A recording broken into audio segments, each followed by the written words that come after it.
Dia 20. O discipulador como um supervisor. O discipulado possui muitos aspectos diferentes. Por um lado, é uma relação de paternidade espiritual. Por outro, uma relação de treinamento e edificação. Vimos que o discipulado é uma relação de vida, mas certamente também é uma relação de supervisão. Equilibrar todos esses aspectos é fundamental para edificarmos a igreja apropriadamente e levarmos nosso trabalho nas células a bom termo. Preencher relatórios e resolver problemas são duas coisas que muitos tentam evitar, mas são partes importantes da relação entre o discipulador e o seu discípulo, principalmente porque entendemos que um membro somente se torna um discípulo quando ele se dispõe a liderar uma célula. O problema é que muitos discípulos desvalorizam os relatórios e ainda enxergam na supervisão uma atitude de falta de amor e interesse do discipulador por ele. Mas isso é uma impressão falsa. O discipulador precisa também cuidar das ovelhas que estão nas células e faz isso por meio dos seus discípulos, os líderes de célula. Vamos ver como você pode ter uma atitude mais positiva em relação aos relatórios e aos eventuais problemas no discipulado. Relatório: um companheiro indispensável. Muitos discipuladores se comportam como fornecedores de dados. Eles apenas pegam o relatório do seu líder e o repassam ao pastor. Nem se dão ao trabalho de lê-lo, de checar as informações, de avaliar a vida pessoal do líder de acordo com o que o relatório pede, como, por exemplo, sua vida de oração. Tudo isso reflete uma atitude em relação ao relatório, e a atitude apenas mostra a imagem que o discipulador tem do relatório. Mude a sua imagem em relação a ele e você mudará a sua atitude. Como você deve enxergar o seu relatório? Número 1. O relatório é seu amigo. Letra A. O amigo é alguém presente. Amigo é alguém com quem você mantém contato constante. Normalmente, ninguém corre de um amigo. Pelo contrário, tem prazer em sua companhia. Veja o relatório como um amigo presente em sua vida. Sua presença é algo agradável. Ele não existe para lhe cobrar. Ele é seu companheiro. Letra B. O amigo ajuda você a ser melhor do que era. O amigo tem o poder de tirar de você coisas boas e ruins, mas sempre com a motivação correta. O relatório desafia você a melhorar e a desenvolver o seu potencial, porque ele desperta você para melhorar sua liderança. Letra C. O amigo fala a verdade. O amigo não omite os seus erros. Ele não te abandona, mas rejeita quando não concorda com algo errado. O relatório mostra a realidade. Ele não omite os fatos. O relatório é um registro de fatos. Fatos podem ser alterados se você planejá-los melhor. Número 2. O relatório quer se comunicar com você. Letra A. O relatório fala com o líder. Se você não lê o relatório, você perde a comunicação que ele traz. Quando você pegar o relatório do seu líder, deixe que ele se comunique com você. Leia-o. Letra B. O líder fala através do relatório. O relatório deve falar o mesmo que o seu líder já falou. Se não for assim, é melhor checar. Algumas vezes o líder escreve nos relatórios dados errados, como números de membros acima do real, ou inclui pessoas que já saíram apenas para impressionar o discipulador ou para não receber uma exortação. Letra C. O líder conversa com o seu pastor através do relatório. O relatório fala aquilo que o líder não falou. Uma das coisas mais difíceis no relacionamento é a comunicação. Quando a comunicação é saudável, o relacionamento também é. Por isso, o discipulador precisa aprender a se comunicar com o seu líder através do seu relatório. Isso não é apenas para checar se há erros, mas para conhecê-lo melhor, até mesmo para motivá-lo a continuar crescendo. Número 3. O relatório é seu espelho. Letra A. O relatório mostra a realidade da célula. Às vezes, gostamos mais da ilusão do que da realidade, pois a realidade exige uma atitude da nossa parte. Quantas vezes, ao olhar no espelho, você não tentou mudar a expressão do seu rosto, puxando os olhos ou levantando o nariz, só para ver como seria se algo mudasse em seu rosto? Mas a verdade é que o espelho mostra o que você é e não o que você gostaria de ser. Com o relatório é a mesma coisa. Ele mostra o que a célula é e não o que o líder gostaria que ela fosse. Letra B. O relatório mostra quem é o líder. No relatório da célula que o líder faz mensalmente, devem constar dados pessoais do líder, porque a célula é o reflexo do líder. Você já fez aqueles testes de avaliação de desempenho? Normalmente, antes de fazer o teste, vem a orientação. Responda exatamente como é e não como você gostaria que fosse, porque a tendência das pessoas é mudar os dados. Alguns pensam que agindo pela fé as coisas vão mudar e já consideram como sendo assim. Mas isso está errado. Você só muda de verdade quando você encara a realidade como ela é. O relatório deve mostrar a realidade da vida do líder, pois isso reflete na vida da célula. Letra C. A imagem pode ser mudada. Se a imagem que você vê no espelho não lhe agrada, pode mudá-la. Você pode cortar o cabelo, tirar as manchas e muito mais. Com o relatório é a mesma coisa. Tentar esconder os fatos e os números não ajuda a mudar a realidade, mas avaliar e planejar uma mudança, sim. O discipulador é aquele que ajuda o líder a criar estratégias para levar a sua célula ao crescimento. Isso começa na prestação de contas do líder através do relatório. Crescimento e multiplicação são alvos planejados e possíveis de serem alcançados por todos e não apenas por alguns.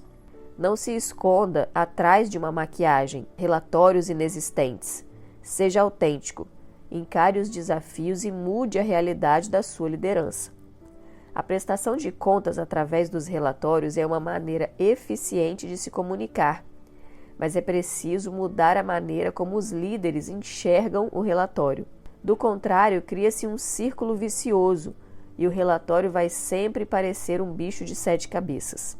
Discipulador, ensine o seu líder, desde o começo do discipulado, a entender essas 3 características do relatório. Ele é seu amigo, ele quer se comunicar e ele é seu espelho.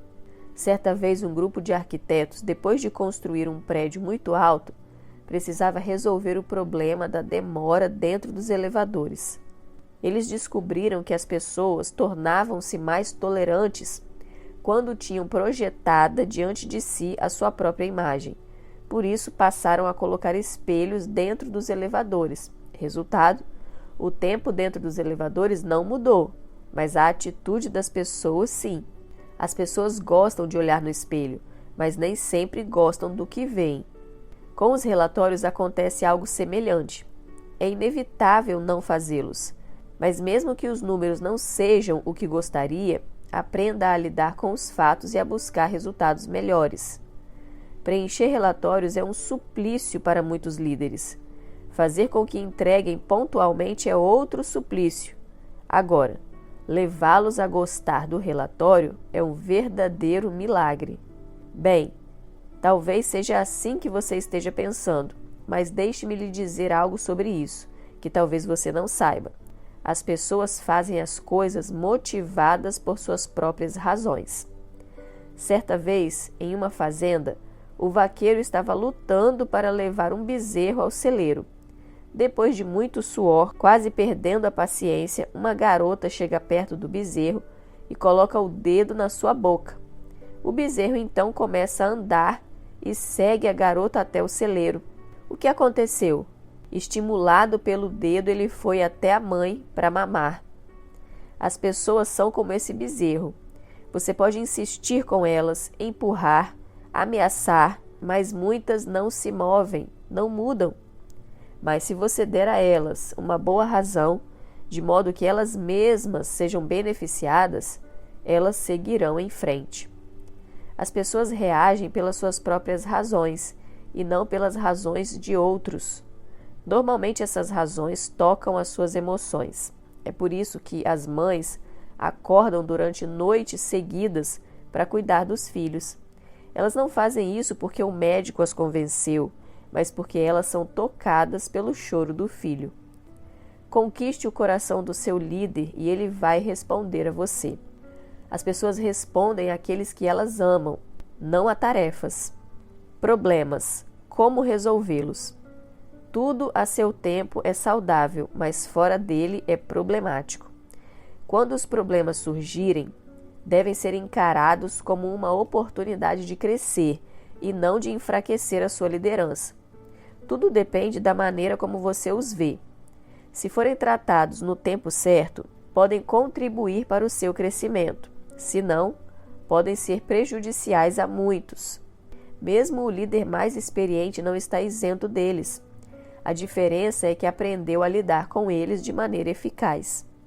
Por isso, vamos sugerir 3 maneiras de lidar com os problemas e depois mencionar 3 tipos de atitudes que muitos têm em relação a eles. Nosso objetivo é levá-lo a encarar os problemas como parte do seu crescimento. Vamos chamar essas maneiras de as 3 leis da resolução de problemas. Número 1. As 3 leis da resolução de problemas. Uma lei é algo que governa. Uma lei sempre tem resultados práticos. Por exemplo, a lei da gravidade. Se você pular de um muro, com certeza vai cair e não voar. Quando a Bíblia diz que a lei do Espírito da vida nos livrou da lei do pecado e da morte, ela nos mostra que existem leis que têm o poder de anular outras leis. O que queremos dizer é que nos relacionamentos acontece algo semelhante. Os problemas têm o poder de roubar as forças do líder e de gerar nele desânimo, mas a intervenção de alguém mais experiente, do discipulador ou pastor, pode levá-lo a crescer em vez de desistir. Discipuladores são pessoas que têm um detector de problemas interno. Detectar um problema é tão importante quanto saber solucioná-lo. Há pelo menos 3 maneiras práticas de você detectar e resolver os problemas. Letra A. A lei da prevenção. Essa lei consiste em detectar os problemas antes que eles apareçam. Por exemplo, para motivar um líder desanimado, o pastor pode decidir colocá-lo com um discipulador motivado e que está crescendo. A intenção nesse caso é boa, mas o efeito pode ser contrário. Como? Pode ser que o desânimo do líder contamine o discipulador que estava motivado e crescendo, e este venha a desanimar. Nesse caso, o pastor ou responsável pelos 2 deve intervir antes que isso aconteça e separá-los. Melhor é preservar um do que perder os 2. Percebe como houve uma intervenção para evitar o problema? Existem muitos problemas que poderiam ser evitados se a liderança interviesse antes deles se manifestarem. Mas para isso é preciso ficar ligado e atento aos sintomas. Um bom médico, às vezes, pelos sintomas, consegue ter um prognóstico. Não espere os problemas aparecerem. Intervenha assim que você perceber os sintomas. Aprenda a fazer isso e os seus problemas diminuirão. Letra B. A lei da manutenção. A manutenção está associada a pelo menos 2 aspectos práticos: a estratégia e a persuasão. As estratégias são planos de ação para manter o trabalho funcionando adequadamente. Até aqui, sem problemas à vista. Já a persuasão é a intervenção para evitar que a situação piore. Um exemplo de estratégia: se você percebe que uma célula está estagnada no seu crescimento e tanto o líder como os membros se sentem acomodados com isso, é hora de intervir, pois do contrário essa célula corre o risco de definhar e morrer. Você pode lançar um desafio para cada membro. Durante 3 meses, levar 3 visitantes. Um visitante por mês não será um grande desafio, mas irá mobilizar os membros a um propósito que com certeza resultará em pessoas indo ao encontro, se batizando e no crescimento da célula. A melhor coisa para mobilizar os membros é um novo convertido. É como uma casa que não tem crianças. Quando chega uma, ela movimenta o ambiente. Agora vamos associar manutenção com persuasão. A persuasão é a capacidade do discipulador de convencer o outro a perseverar, mesmo em situações adversas, ou seja, no meio dos problemas. Quando tudo está correndo bem, dificilmente alguém pensa em desistir. Normalmente isso ocorre quando vem a crise. É nessa hora que se perde o foco e é também nessa hora que a liderança faz a diferença, pois é necessária a intervenção de outra pessoa que veja com clareza a situação e ajude quem está desanimado a continuar. Quando você tiver vontade de largar tudo, quero que se lembre de uma coisa: o pódio é daqueles que suportam as pressões. Aqueles que enfrentam tempos difíceis para continuar treinando, que suportam as dores lombares até terminar uma corrida, são esses que sobem ao pódio, não os que desistem.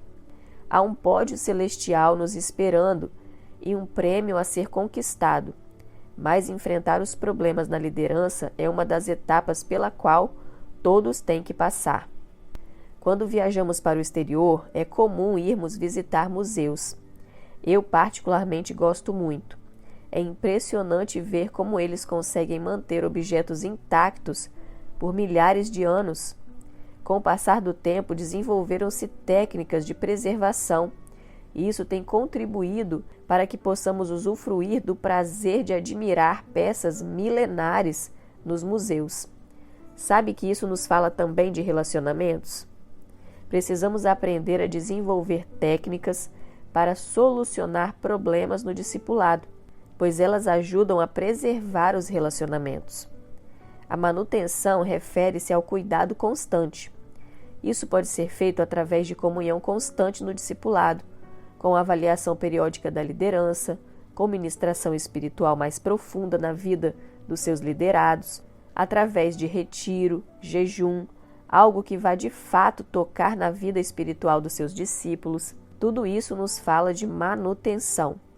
Quando é que um líder aprende a avançar? Quando ele aprende a persuadir. E quando isso acontece? Quando surge algo que se interpõe entre ele e os seus liderados, os problemas. Persuasão é algo que todos sabem fazer. Só é preciso fazer da maneira certa e com motivações certas. Quando é que uma pessoa aprende a persuadir? Desde a infância. Um bebê sabe fazer isso muito bem. Ele sabe que quando chora, alguém vai pegá-lo e ele terá o que quer. Mas na liderança, quando isso acontece? Quando surgem os problemas. Alguns problemas exercem mais poder na vida de alguns líderes do que a própria visão. Por isso, eles param. É nessa hora que o discipulador precisa usar sua influência para fazer duas coisas: tratar com os problemas e motivar o líder a continuar. Letra C. A lei da reação. A lei da reação exige uma ação imediata do líder ou pastor para impedir que os problemas roubem os frutos. É quando já se percebe a queda dos números, a perda de alguns frutos e é preciso correr para salvar o que resta. O melhor é evitar para não chegar nessa situação, mas mesmo que em alguns casos chegue, ainda é possível uma solução. É importante que você, como líder, entenda que quando os problemas não são tratados, sua liderança não cresce. Líderes que não crescem tendem a parar de liderar, porque as pessoas são motivadas pelos resultados. Quando os resultados não vêm, eles se desmotivam e param. É comum, quando passamos um número expressivo de células de um discipulador para outro, algumas células fecharem, porque na verdade elas já estavam doentes, mas não eram tratadas. Quando outro líder assume e vai checar os números dos relatórios com a realidade, acontece o choque, pois os problemas aparecem. Outras vezes, o problema não está nos números, mas na pessoa do líder. Por ele já estar desmotivado, ele aproveita a mudança de sua liderança e sai, deixando os problemas para aquele que está assumindo. Veja, os problemas já estavam lá, apenas não foram detectados e tratados. A atitude do discipulador em relação aos problemas é determinante para levar o líder a crescer e se multiplicar de maneira saudável. Número 2. Atitudes erradas em relação aos problemas. Vamos falar de 3 atitudes erradas que o discipulador não deve ter de maneira nenhuma para com os problemas. Letra A. Cumplicidade. É aquela atitude de ver o erro e não tomar providência para corrigi-lo. Ser cúmplice é colaborar com o erro. O cúmplice não comete o erro, mas se cala sobre ele, mesmo sabendo das consequências.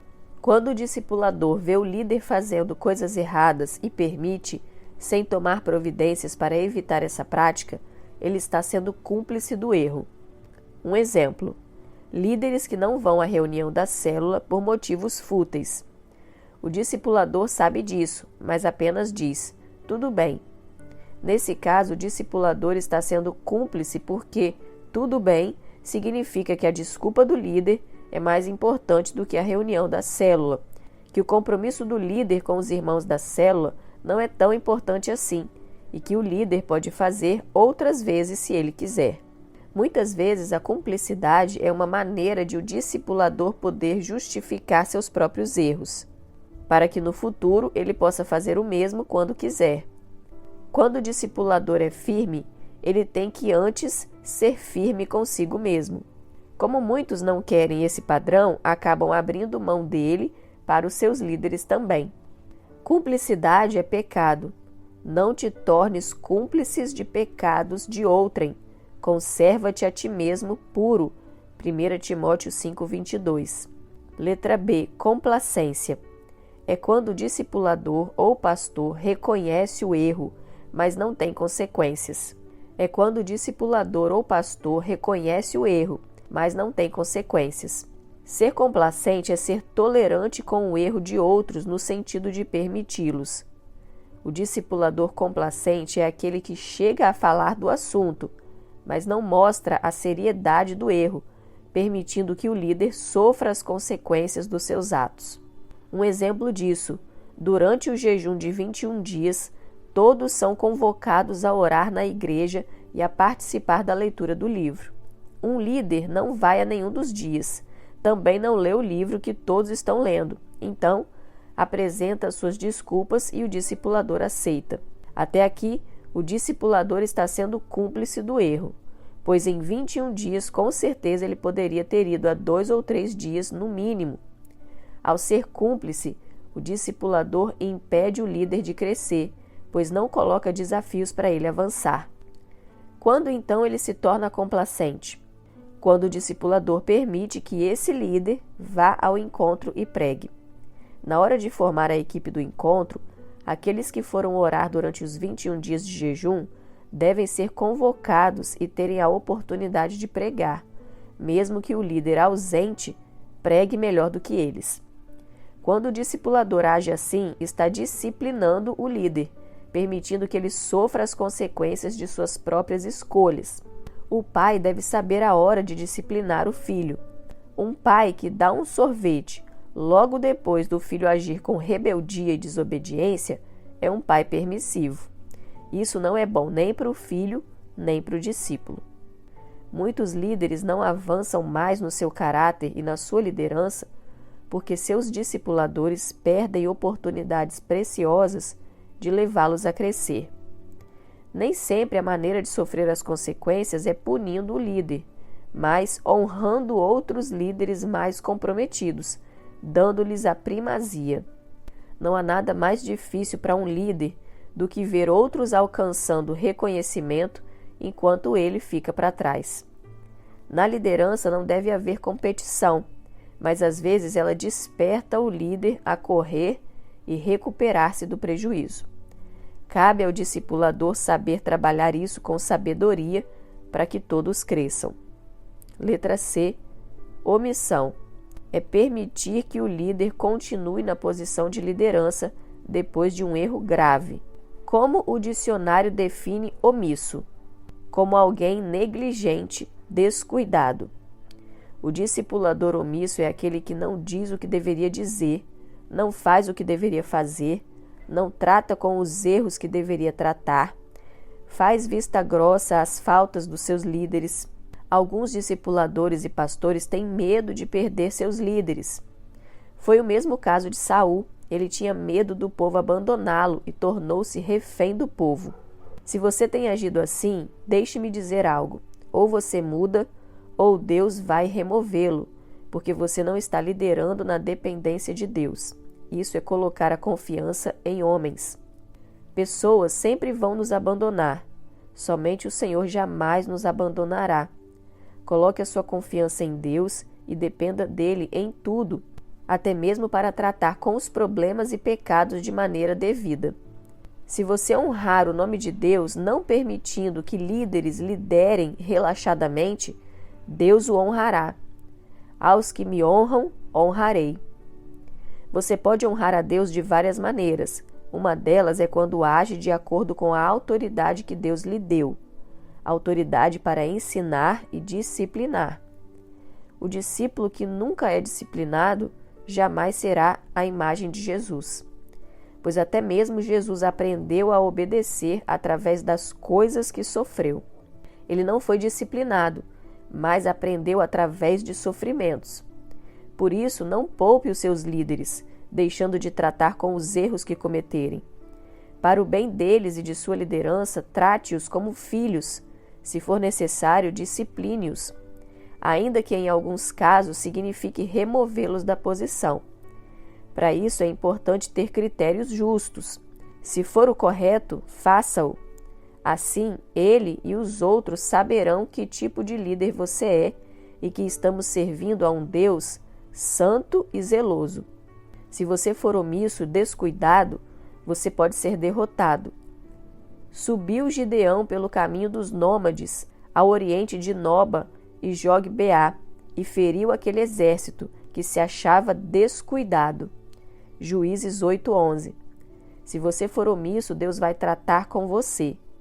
Adão foi omisso no Éden, por isso ele não confrontou a mulher quando ela pecou. Deus trata a omissão de maneira severa. Preparando para se arriscar. O fracasso na identificação e no tratamento dos problemas é como passar tinta em uma parede cheia de buracos. Mais cedo ou mais tarde, eles vão aparecer e alguém vai ter que tapá-los. Melhor é fazer isso quando surgirem, antes que virem grandes brechas e a parede venha a desmoronar. O discipulador deve ter credibilidade com o seu líder.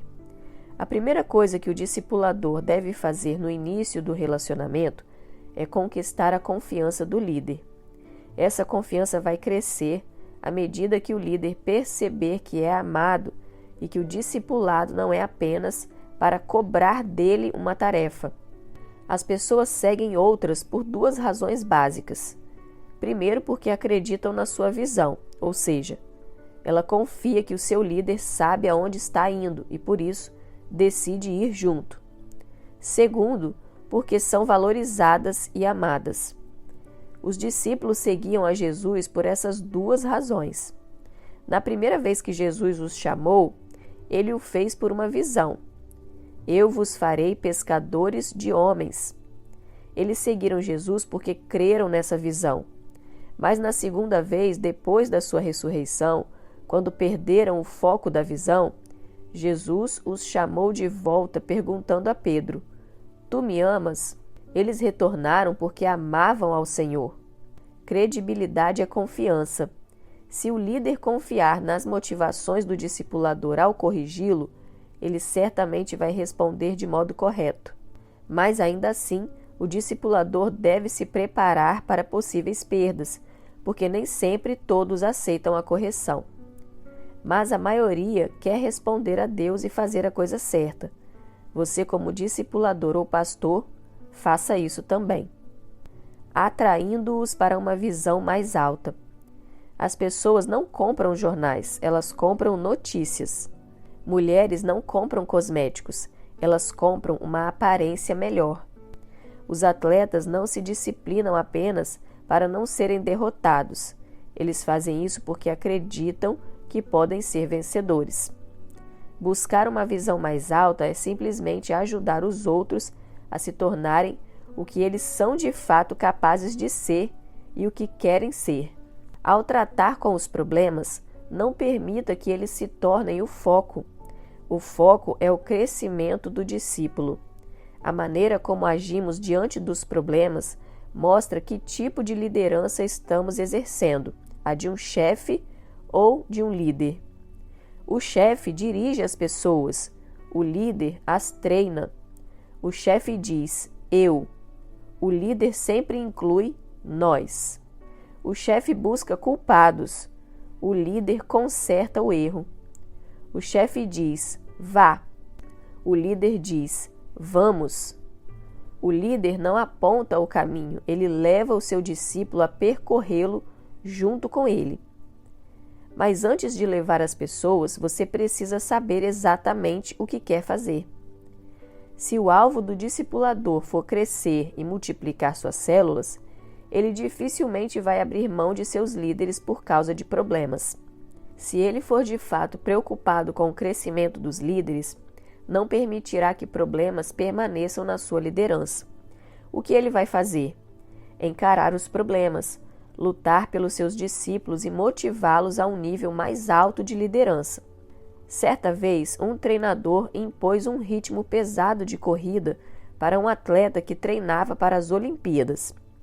Já exausto, o atleta reclamou: "Não dá mais, vou parar para descansar."